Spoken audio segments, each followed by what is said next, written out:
नमस्कार विद्यार्थी मित्रों।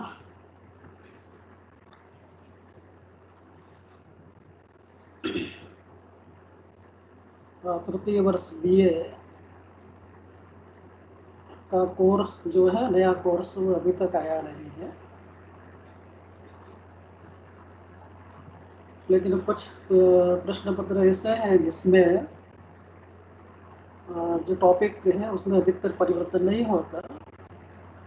जैसे पेपर 13 है, पेपर 15 है, पेपर 16 है।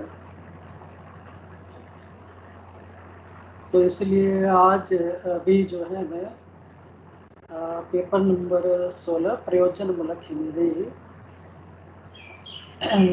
का जो प्रश्न पत्र है उस पर बात करने जा रहा है। यूजीसी ने कुछ सालों पहले ये पाठ्यक्रम जो है प्रयोजनमूलक हिंदी ये दाखिल किया था, और इसका मूल उद्देश्य यह था कि अगर आप डिग्री कॉलेज में पढ़ते हैं, जैसे कि अभी बीए कर रहे हैं, एमए कर रहे हैं, तो इस विषय को लेकर बीए या एमए करेंगे तो सामान्य रूप से आपको शिक्षक या अध्यापक की नौकरी मिल सकती है। इसके अतिरिक्त जो पद हैं उसके लिए आप अप्लाई नहीं कर सकते। जबकि प्रयोजनमूलक हिंदी, यानी जिस अंग्रेजी में फंक्शनल हिंदी कहते हैं, इसके कारण आप सरकारी नौकरी जो है, खास करके केंद्र सरकार की जो है, केंद्र सरकार की जो कचहरियाँ हैं उसमें नौकरी पा सकते हैं। इसके अतिरिक्त दूसरे भी बहुत सारे ऐसे क्षेत्र हैं जिसमें भी आप लोग जा सकते हैं।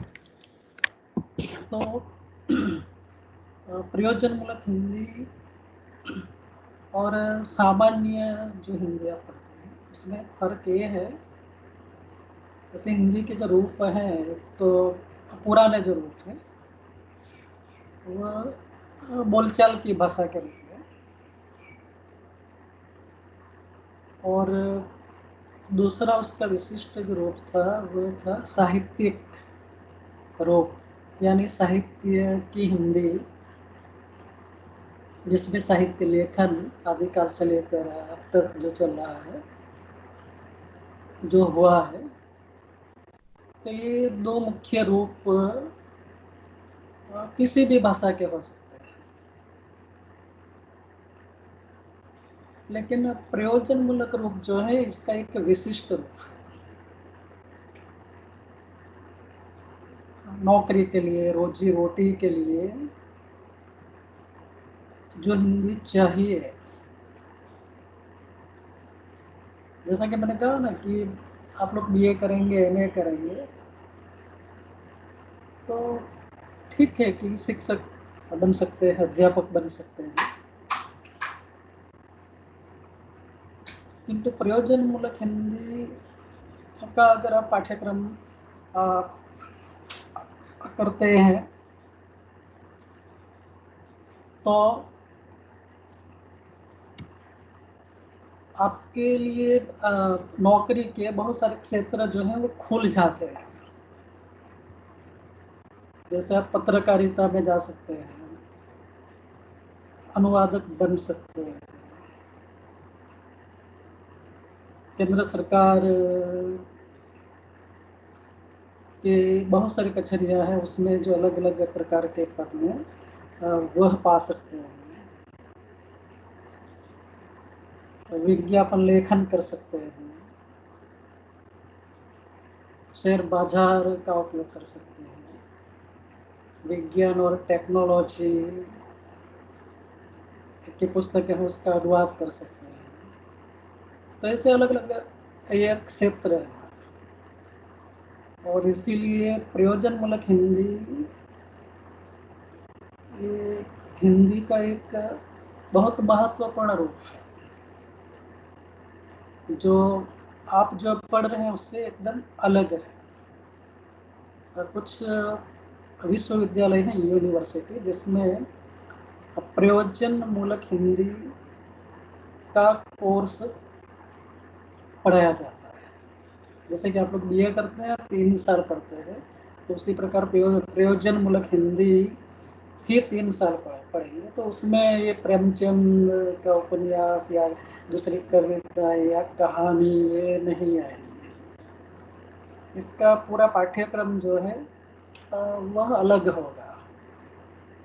तो ये फर्क है, और इसका महत्व भी है। आज मुझे जो बात करनी है दूसरी, वह है प्रयोजनमूलक हिंदी हम किसे कहेंगे, और इसकी व्याप्ति या परिव्याप्ति कितनी है। और प्रयोजनमूलक हिंदी जैसा कि बोलेगा ना कि एक अलग प्रकार का रूप है। तो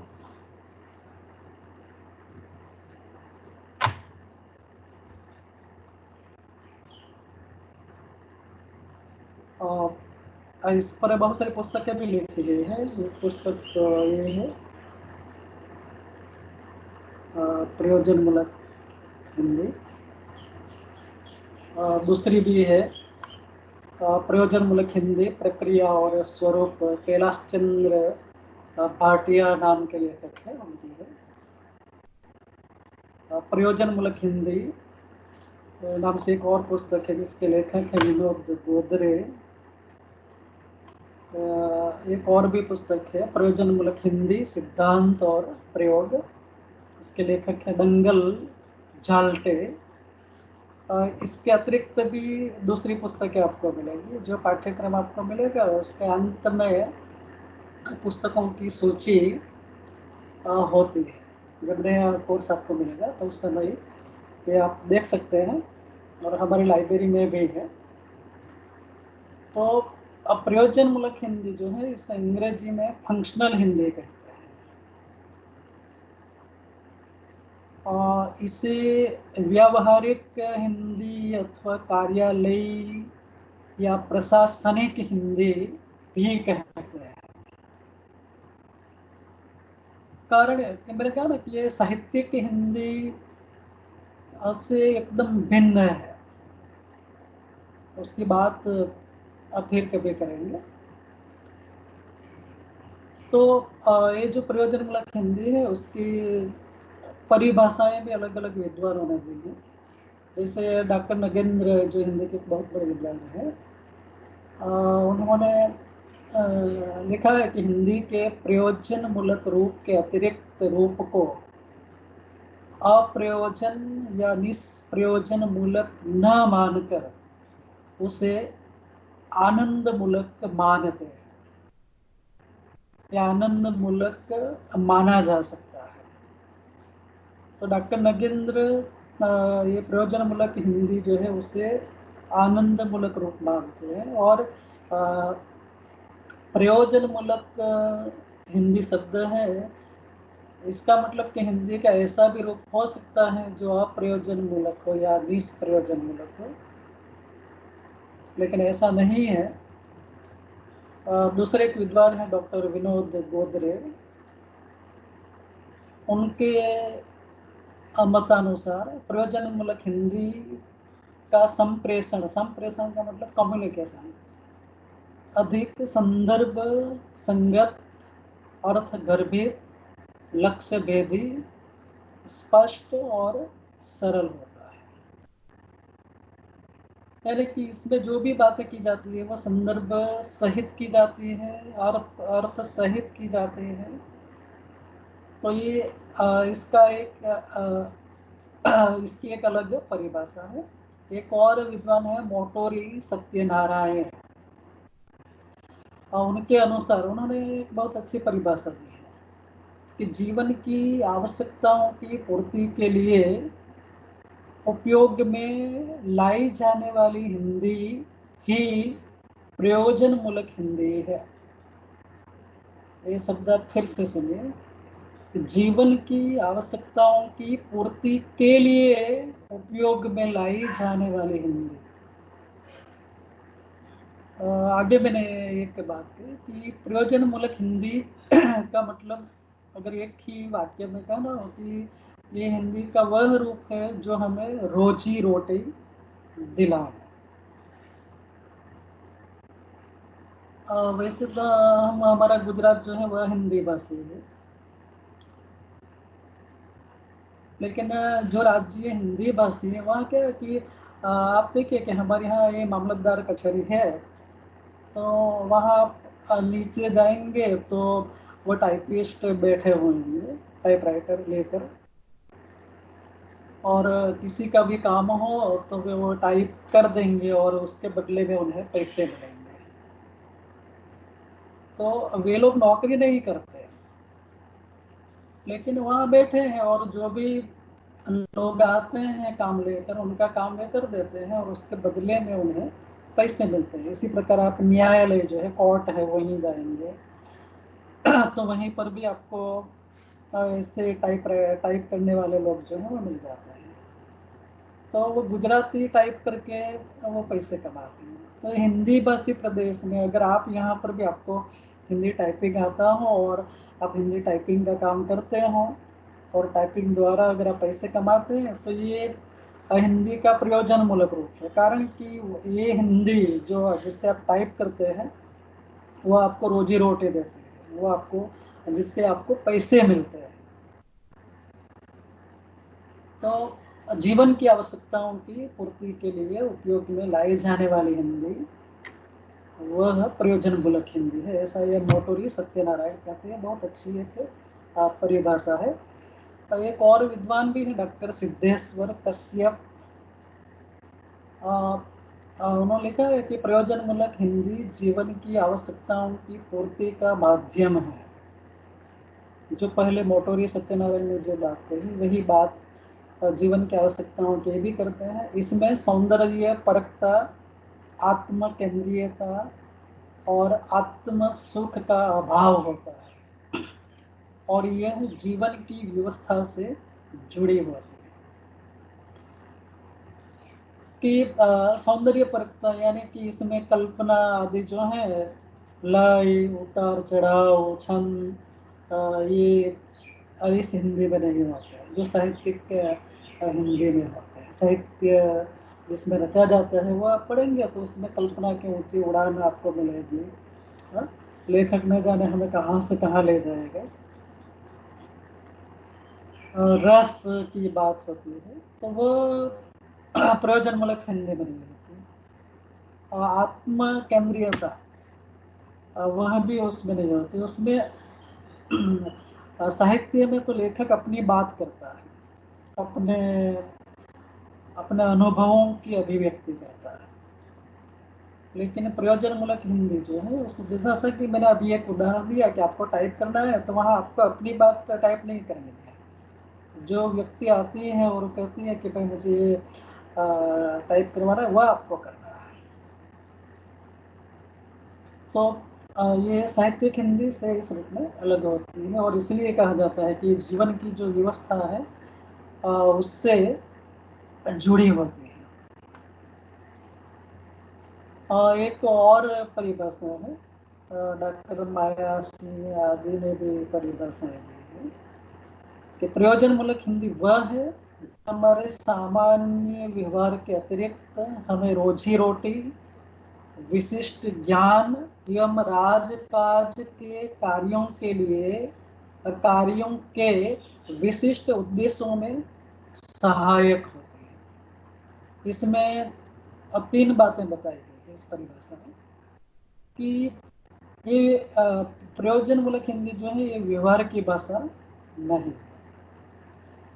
ये रोजी रोटी की भाषा है, जैसा मैंने पहले भी समझाया।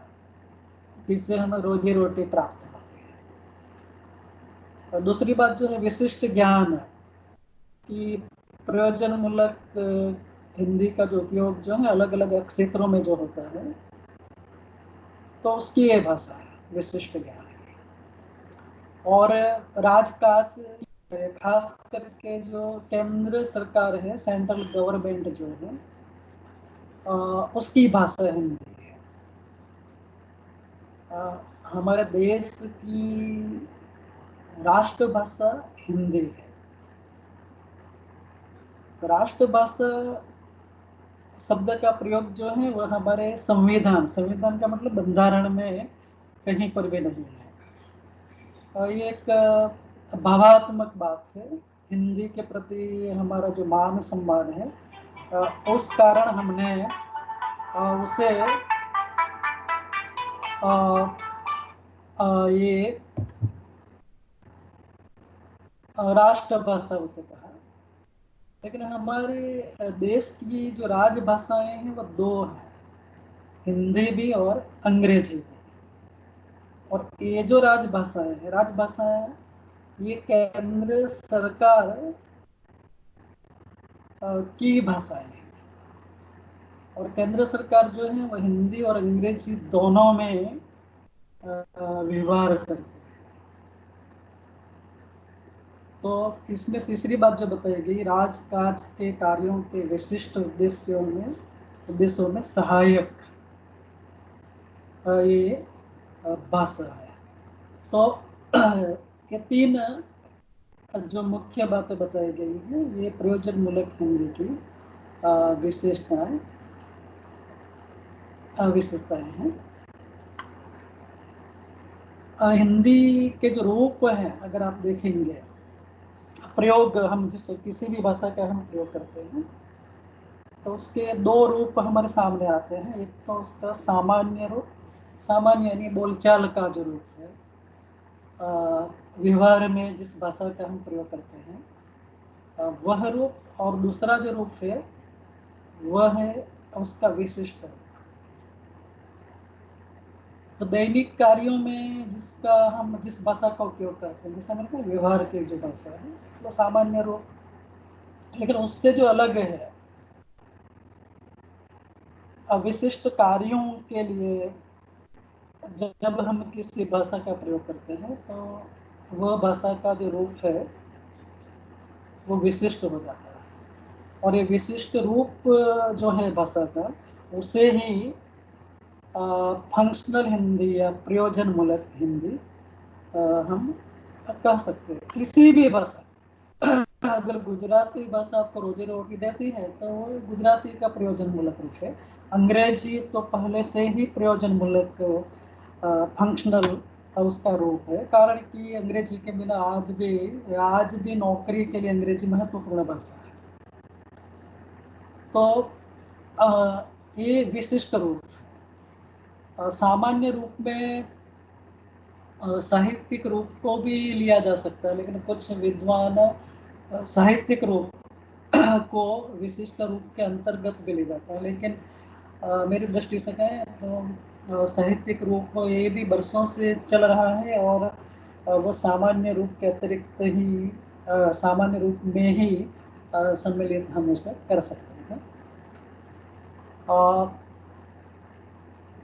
डॉक्टर विनोद गोदरे नाम के जो विद्वान हैं, वे हिंदी का जो विशिष्ट रूप है उसके बारे में कहते हैं कि जीवन जगत की विभिन्न आवश्यकताओं अथवा लोक व्यवहार, उच्च शिक्षा, तंत्र, जीविका उपार्जन आदि के लिए विशेष अभ्यास और ज्ञान के द्वारा विशेष शब्दावली में विशेष अभिव्यक्ति इकाइयों एवं संप्रेषण कौशल से, संप्रेषण कम्युनिकेशन कौशल से समाज सापेक्ष व्यवहारिक प्रयोजनों की संपूर्ति के लिए प्रयुक्त की जाने वाली विशेष भाषा प्रयुक्तियों को प्रयोजन मूलक हिंदी कहा जा सकता है।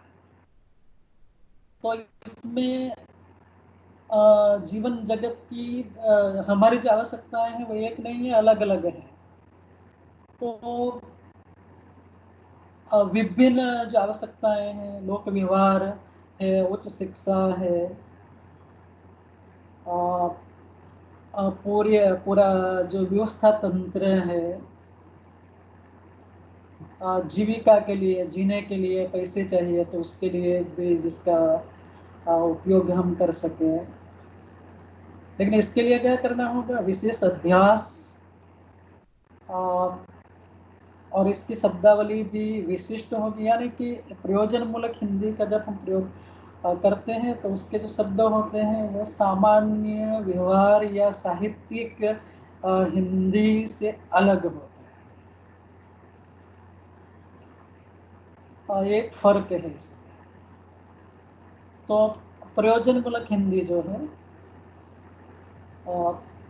उसकी ये विशेषताएं डॉक्टर विनोद गोदरे ने बताई। उसकी प्रयुक्तियाँ, प्रयोजन मूलक हिंदी की प्रयुक्तियों का मतलब उसका उपयोग, कि ये जो हिंदी है उसका किन किन क्षेत्रों में उपयोग किया जा सकता है।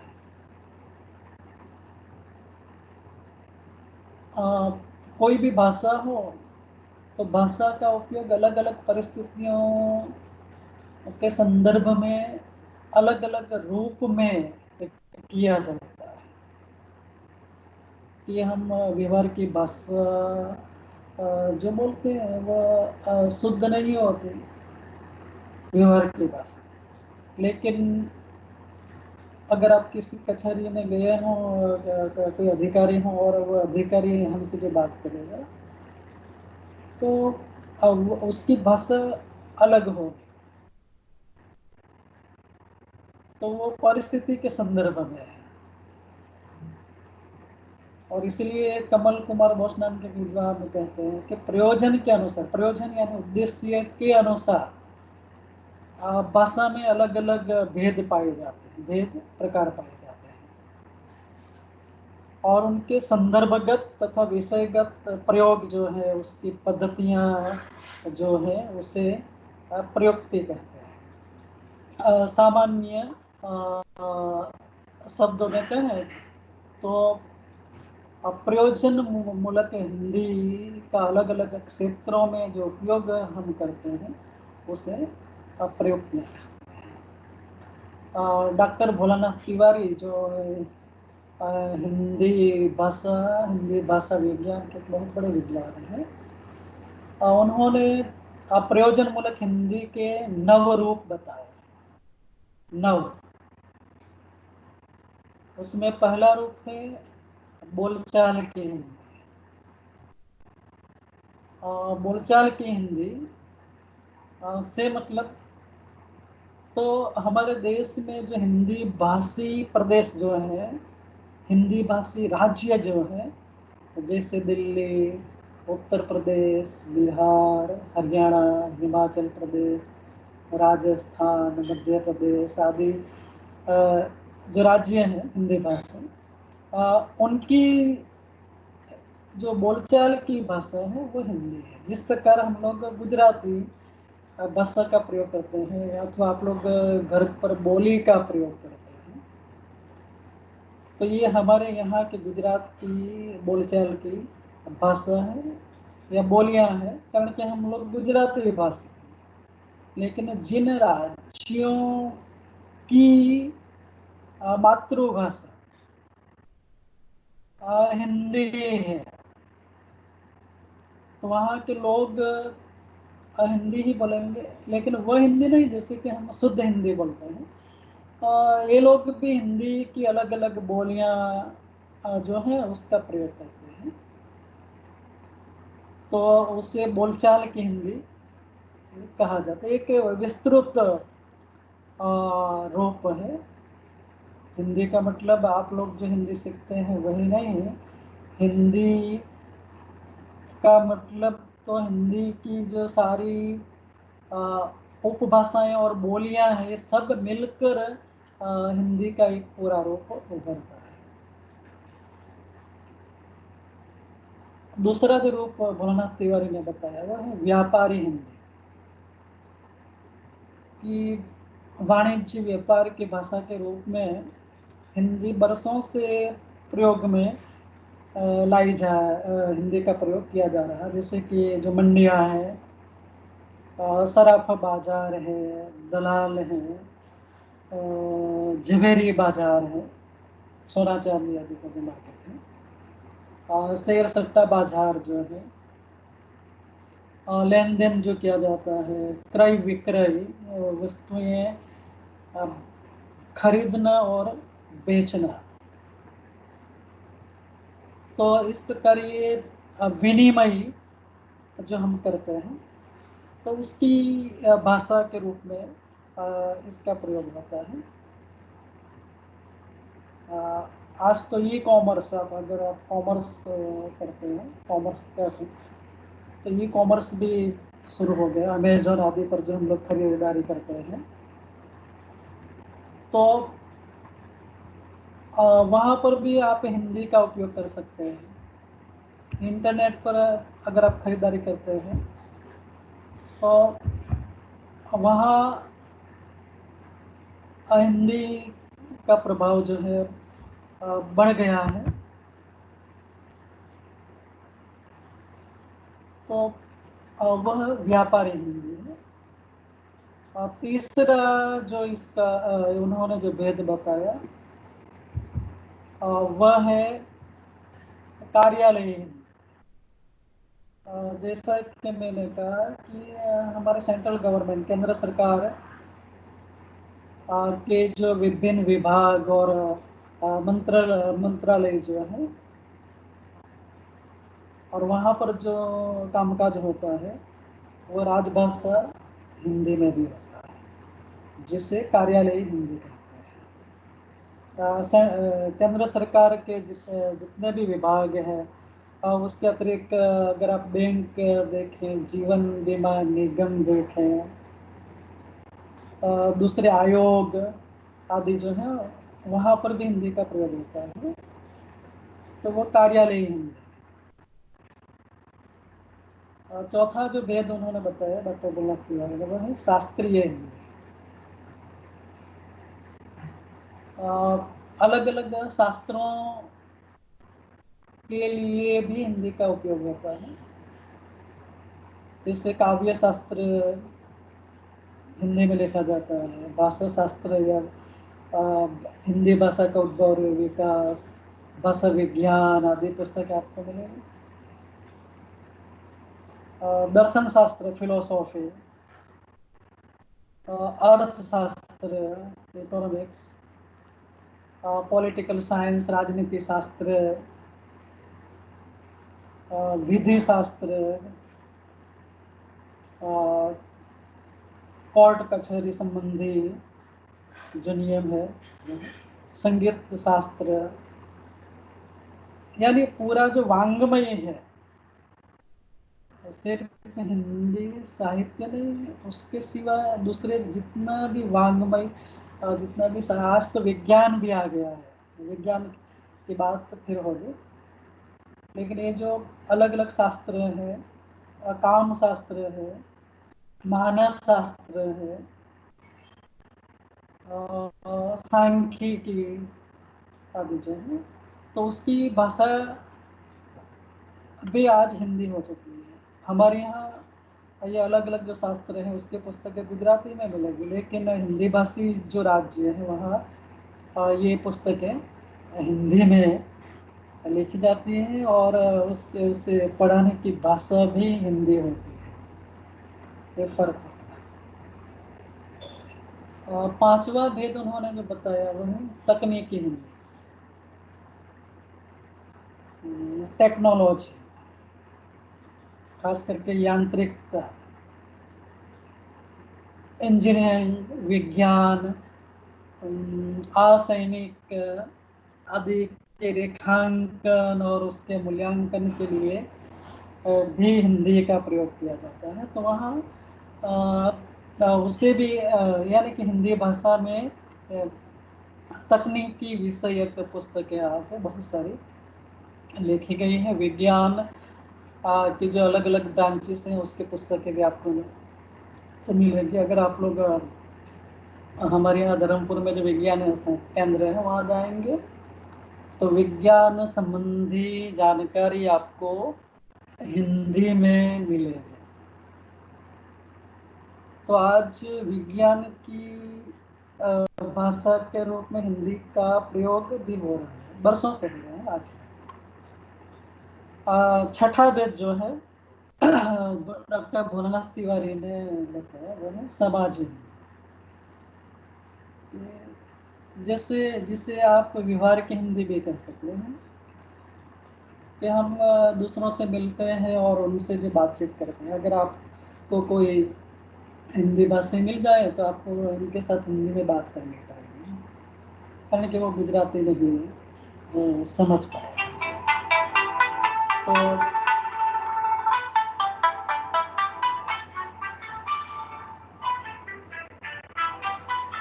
तो समाज के जो अलग अलग उद्देश्य हैं, उसके लिए भी हिंदी का प्रयोग हम करते हैं। अगर हम गुजरात से बाहर जाएंगे तो हर एक राज्य की अपनी अलग भाषाएं हैं। वो भाषा हमें नहीं आती और उन्हें हमारे गुजराती नहीं आती, तो हमारे विचारों का आदान प्रदान करने के लिए हम लोग हिंदी का उपयोग करें। तो इसलिए जो हिंदी है वह समाज के विभिन्न उद्देश्यों के लिए भी जरूरी है। इसका सातवां जो रूप है या वेद है वह है साहित्यिक हिंदी।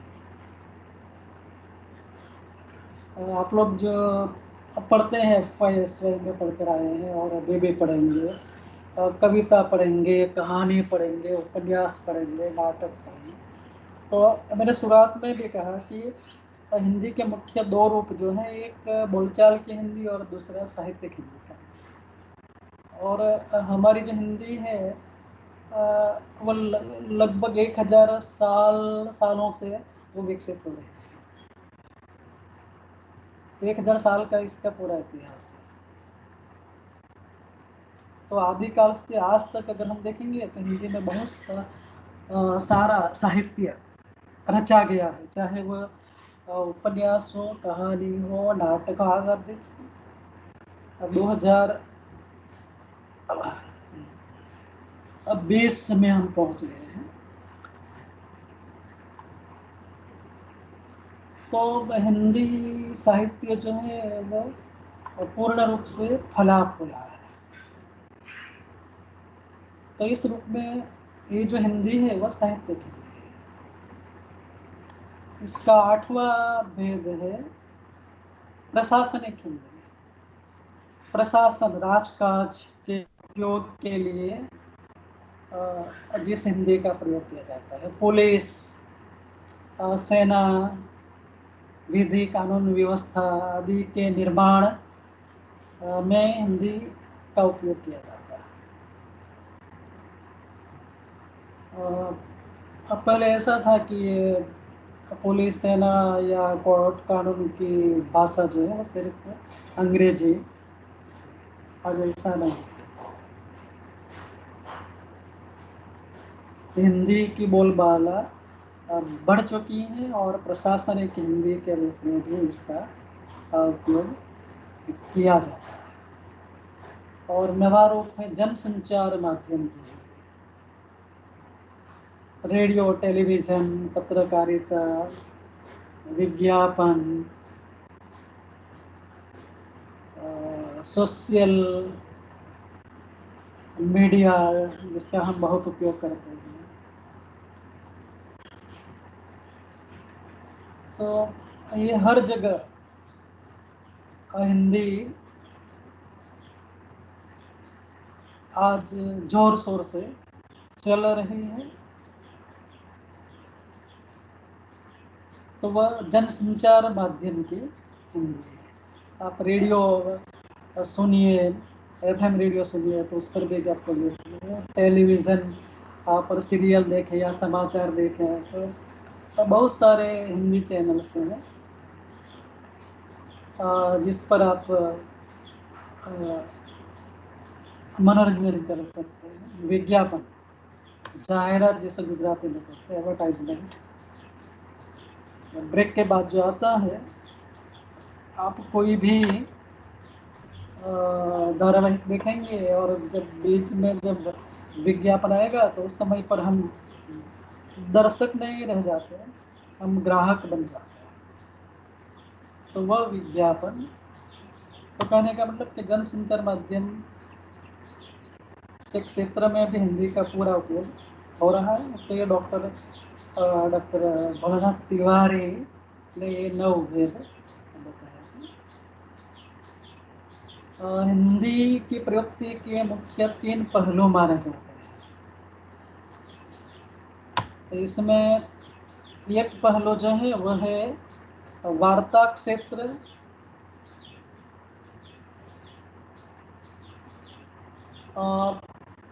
दूसरा जो है वह है वार्ता प्रकार,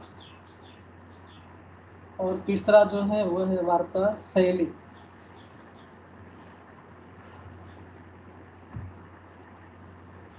तो एक भाषा वैज्ञानिक हुए जिनका नाम था हेलिड है, उन्होंने ये 3 मुख्य पहलू जो है वह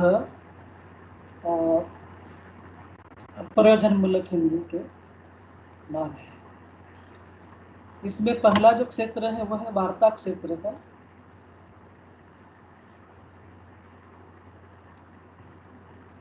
इसके द्वारा यह देखा जाता है कि भाषा का प्रयोग किस विषय में किया जा रहा है। जैसे कि कार्यालय में किया जा रहा है, या वाणिज्य में किया जा रहा है, या विज्ञान के अंतर्गत किया जा रहा है, या इंजीनियरिंग में किया जा रहा है, या जर्नलिज्म या पत्रकारिता में किया जा रहा है। इसमें जिन शब्दों का प्रयोग किया जाता है वह मूल रूप से विषय पर आधारित होते हैं। तो ये पहला क्षेत्र है जिसे कहते हैं वार्ता क्षेत्र। अब दूसरा जो है वह वार्ता प्रकार है। और इसमें यह देखा जाता है कि भाषा का प्रयोग मौखिक रूप से किया गया है या लिखित रूप से। सामान्य रूप से व्यवहार की जो भाषा होती है वह सुव्यवस्थित नहीं होती, किंतु जो लिखित भाषा होती है वह व्यवस्थित भी होती है और परिनिष्ठित यानी कि शुद्ध भी होती है। जैसे कार्यालय या तकनीकी भाषा जो है वो लिखित होती है, जबकि हम आकाशवाणी या दूरदर्शन की जो भाषा है वो लिखित भी होती है, किंतु जब हम उसे सुनते हैं तो वह हमारे सामने उसका मौखिक रूप जो है वह आता है। तो ये दूसरा पहलू। तीसरा पहलू जो है वह है वार्ता शैली। वार्ता का मतलब यहाँ पद हम ले सकते हैं। ये संबंधों के आधार पर भाषा के रूप भी बदलते रहते हैं। जैसे शिक्षक और विद्यार्थी के बीच में बातचीत होती है, वकील और उसके असील के बीच में बातचीत होती है, यजमान और अतिथि के बीच में बात होती है। और इसलिए इस वार्ता शैली के अंतर्गत, वार्ता शैली के अंतर्गत इसकी 5 शैलियाँ मानी गई। एक तो परंपरागत शैली, दूसरी औपचारिक शैली, तीसरी सामान्य शैली, चौथी अनौपचारिक शैली, और 5वीं जो है वह अंतरण, ट्रांसफर। तो ये 3 मुख्य पहलू, वार्ता क्षेत्र, वार्ता प्रकार और वार्ता शैली।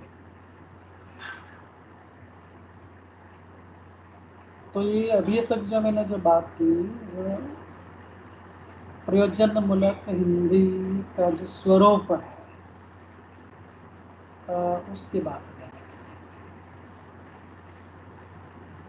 अब जो बात होगी वो है इसकी प्रयुक्तियाँ,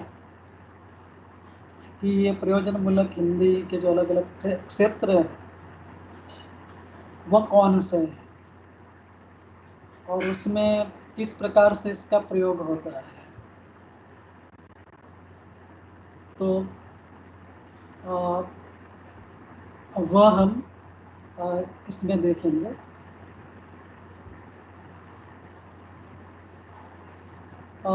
इसकी पहली जो प्रयुक्ति है वह है साहित्यिक प्रयुक्ति। ये इसकी बहुत महत्वपूर्ण और प्राचीन प्रयुक्ति है और ये लगभग हमारे हिंदी की 1000 साल पुरानी प्रयुक्ति है।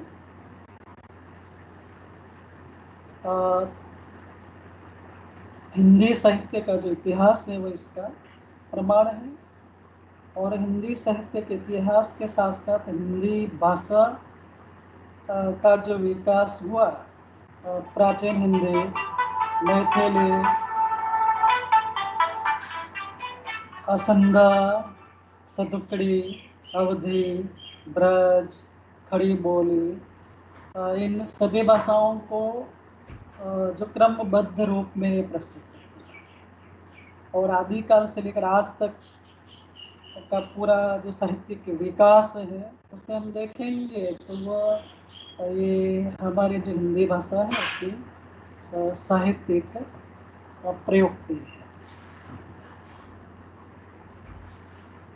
और इसके अंतर्गत हिंदी में जो कविता लिखी गई, कहानियाँ लिखी गई, उपन्यास बहुत सारे लिखे गए, नाटक, निबंध, संस्मरण, आलोचना, कहने का मतलब कि सभी स्वरूप जो है हिंदी के उसके अंतर्गत हिंदी का पूरा प्रयोग हुआ है।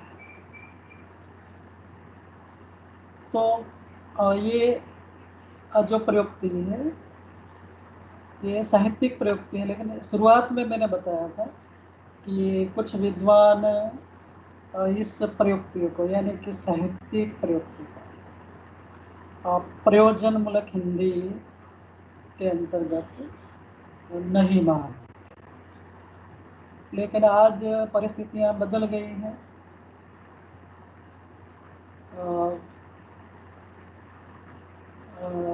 कोई हिंदी साहित्यकार कोई रचना करता है, कोई उपन्यास, नाटक आदि लिखता है तो उससे भी उससे बहुत सारी कमाई होती है।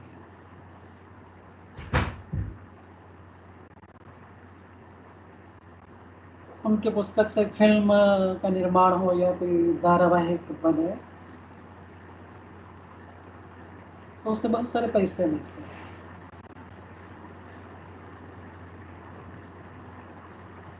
प्रसिद्ध लेखक हो तो उसकी पुस्तकें प्रकाशित होने के तुरंत बाद बिक जाती है। अंग्रेजी में तो ऐसा होता ही है, विदेशों में तो करोड़ों प्रतियां रातों रात बिक जाती हैं। हमारे यहाँ रातों रात तो नहीं बिकती, लेकिन कुछ समय लगता है, लेकिन इससे भी जो साहित्यकार हैं उसे वित्तीय वित्तीय का मतलब नाणाकीय गुजराती, तो उससे फायदा होता है। तो उस संदर्भ में अगर हम देखें तो साहित्यिक प्रयुक्ति जो है वह भी प्रयोजनमूलक हिंदी की प्रयुक्ति है। कोई कवि लेखक अगर कोई विज्ञापन लिखे तो उससे भी उसे पैसे मिलते हैं। तो ये हिंदी का प्रयोजनमूलक रूप ही है। तो साहित्यिक हिंदी को प्रयोजनमूलक हिंदी कहना आज अधिक योग्य रहेगा। दूसरी जो प्रयुक्ति है वह है वाणिज्य प्रयुक्ति। वाणिज्य, व्यापार, व्यवसाय, मंडियाँ, चाहे सब्जी मंडी हो या दूसरी मंडियाँ हो, शेयर बाजार,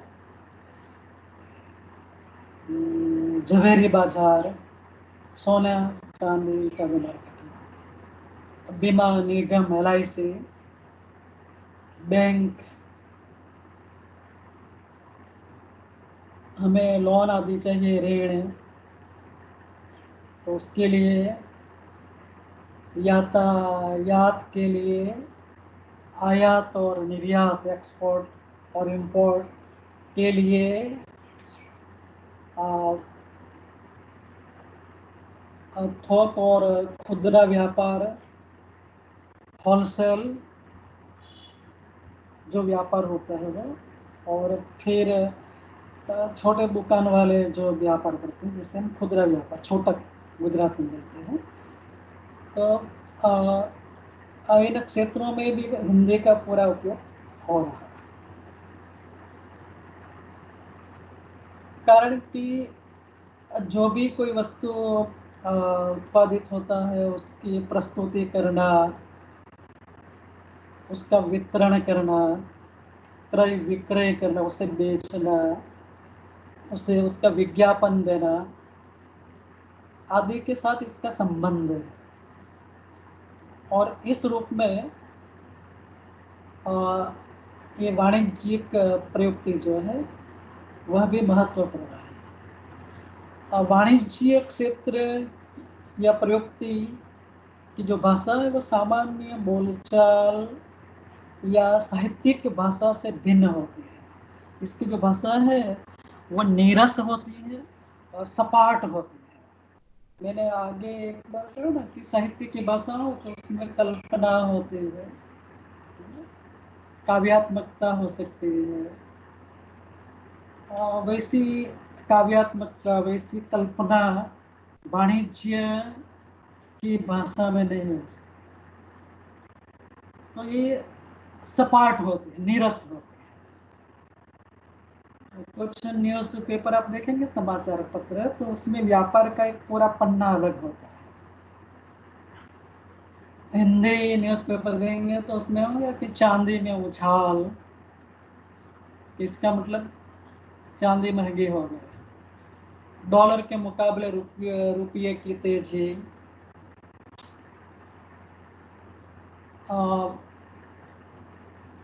शेयर बाजार के जो सूचकांक है वह टीवी पर आप देख सकते हैं कि सूचकांक 3800 के पार, एचपीसीएल का लाभ बढ़ा, तेल की धार ऊंची। तेल की धार ऊंची का मतलब डीजल पेट्रोल जो है वो महंगा हो गया। दाल नरम, दाल के भाव कम हुए। मिर्च तेज, यानी जो मिर्ची है तो महंगी हो गई। ऐसे वाक्य आपको समाचार पत्रों में पढ़ने को मिलेंगे।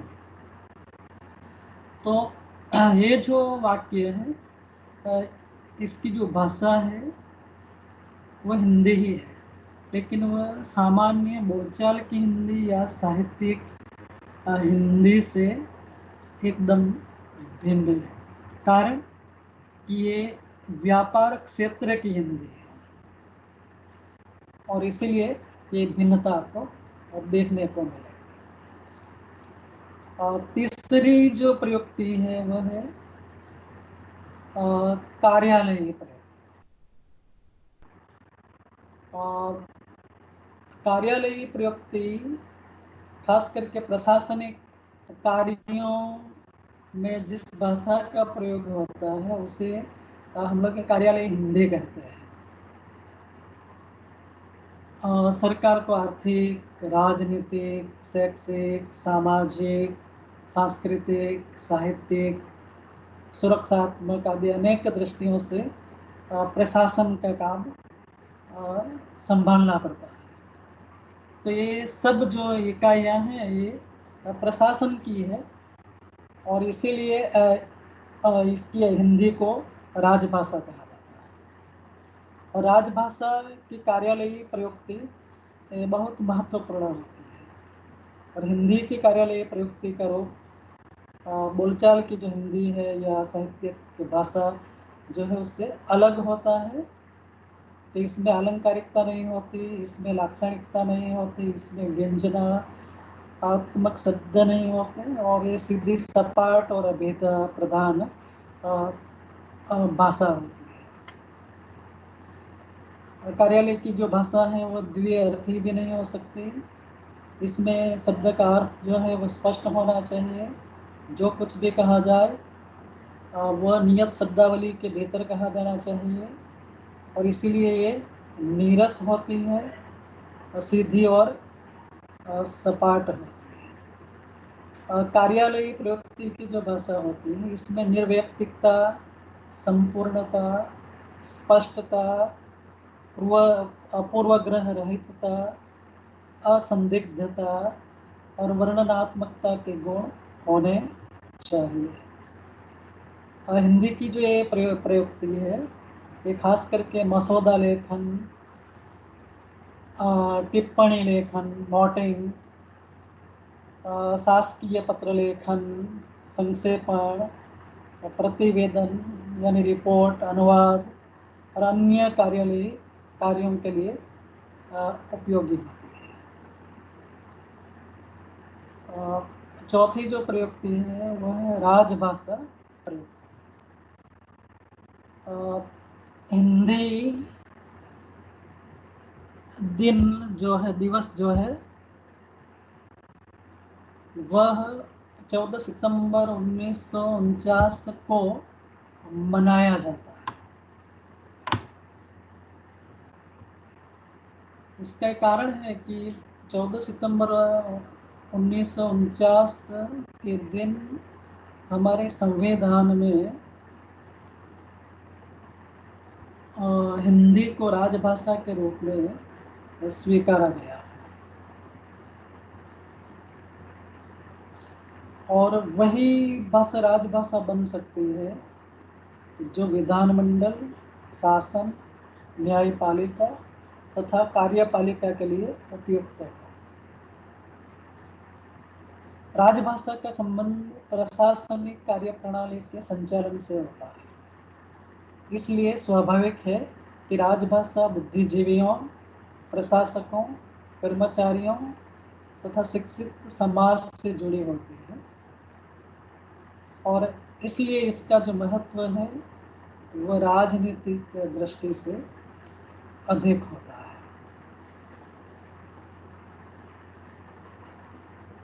तो हिंदी इस प्रकार राजभाषा हिंदी के रूप में विकसित हुई।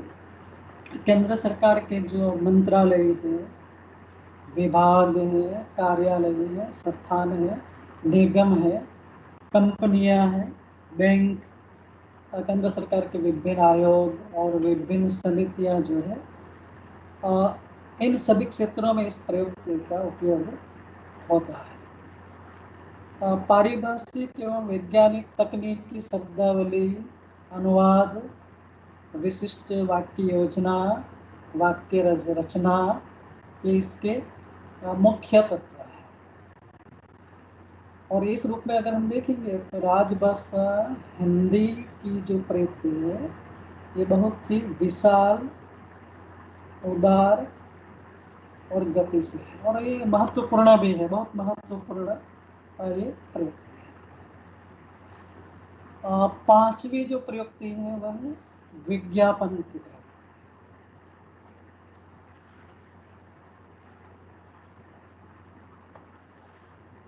आज का जो युग है ये उपभोक्ता का युग है। उपभोक्ता यानी ग्राहक, खरीदार।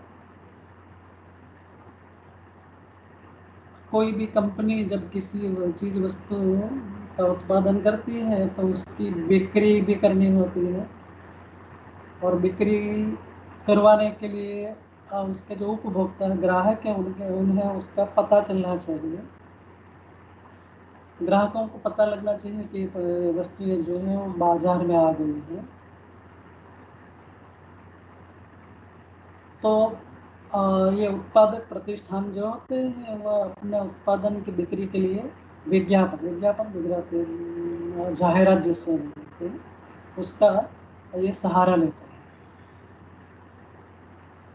सरकार भी विज्ञापन का सहारा लेती है सूचना देने के लिए, लोगों में जागरूकता फैलाने के लिए। उपभोक्ता को उनके उत्पादन का पता मीडिया या जनसंचार के विविध रूपों में प्रसारित विज्ञापनों से लगता है। जैसे कि टीवी पर हम लोग कोई धारावाहिक देख रहे हो तो बीच में ब्रेक आता है और ब्रेक के समय विज्ञापन प्रसारित होता है। समाचार देख रहे हो तो समाचार देखते देखते भी बीच में ब्रेक आता है और उस समय पर हम विज्ञापन देखते हैं। तो विज्ञापन जो है वह दृश्य श्राव्य भी होते हैं, लिखित रूप में भी होते हैं। आकाशवाणी से जो विज्ञापन प्रसारित होते हैं वो श्राव्य होते हैं। दूरदर्शन और अन्य जो टीवी चैनल से है या सिनेमा से जो प्रसारित होते हैं विज्ञापन, वह दृश्य श्राव्य भी होते हैं, दृश्य भी होते हैं और श्राव्य भी होते हैं। और पत्र पत्रिकाओं में जो विज्ञापन प्रकाशित होते हैं वो पाठ्य होते हैं। और दृश्य इंटरनेट पर भी आज हम बहुत सारे विज्ञापन देखते हैं तो वह दृश्य पाठ्य होता है। और इन्हीं विज्ञापनों के द्वारा जो कंपनी है वह अपनी उत्पादित वस्तुओं की बिक्री बढ़ाती है। और यही कारण है कि जब टीवी देखने वाला व्यक्ति ब्रेक के बाद दर्शक से ग्राहक बन जाता है।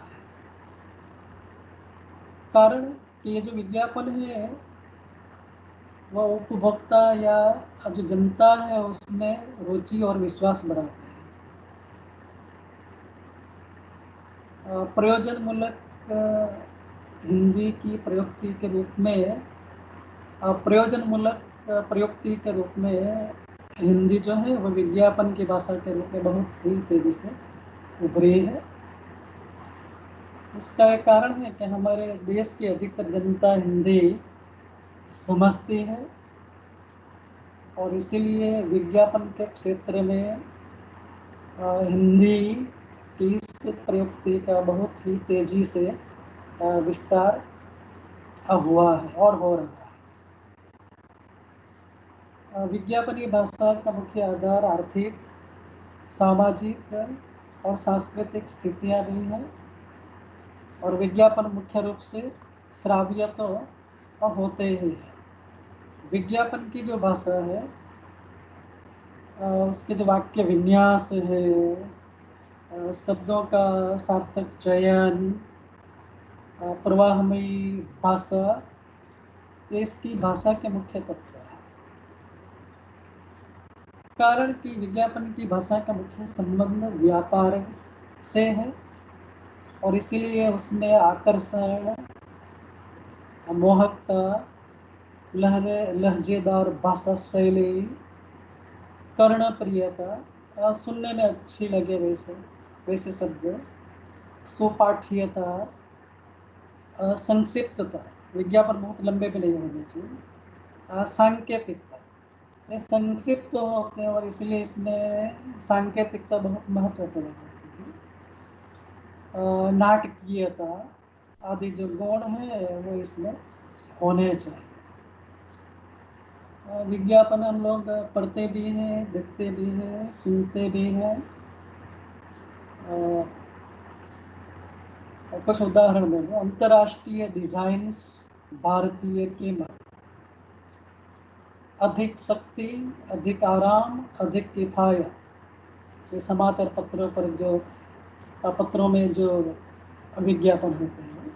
थोड़ा और चलेगा, ठंडा ठंडा कूल कूल, ये अंदर वाली बात है। रेडियो और टेलीविज़न के विज्ञापन है।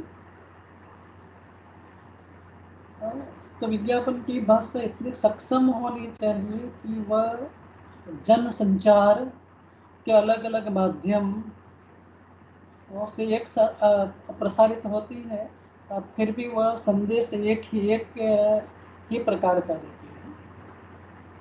तो यही कारण है कि एक ही विज्ञापन अलग अलग माध्यमों से दृश्य, श्राव्य या पाठ्य के रूप में प्रसारित या प्रकाशित किए जाते हैं। विज्ञापन की भाषा का विशिष्ट रूप सरकारी प्रयुक्ति के रूप में विकसित हुई। सरकार भी बहुत सारे विज्ञापन देती है और उस रूप में वहाँ पर भी हिंदी का बहुत अधिक प्रचार प्रसार। तो आज की बात यहाँ पर मैं समाप्त करता हूँ।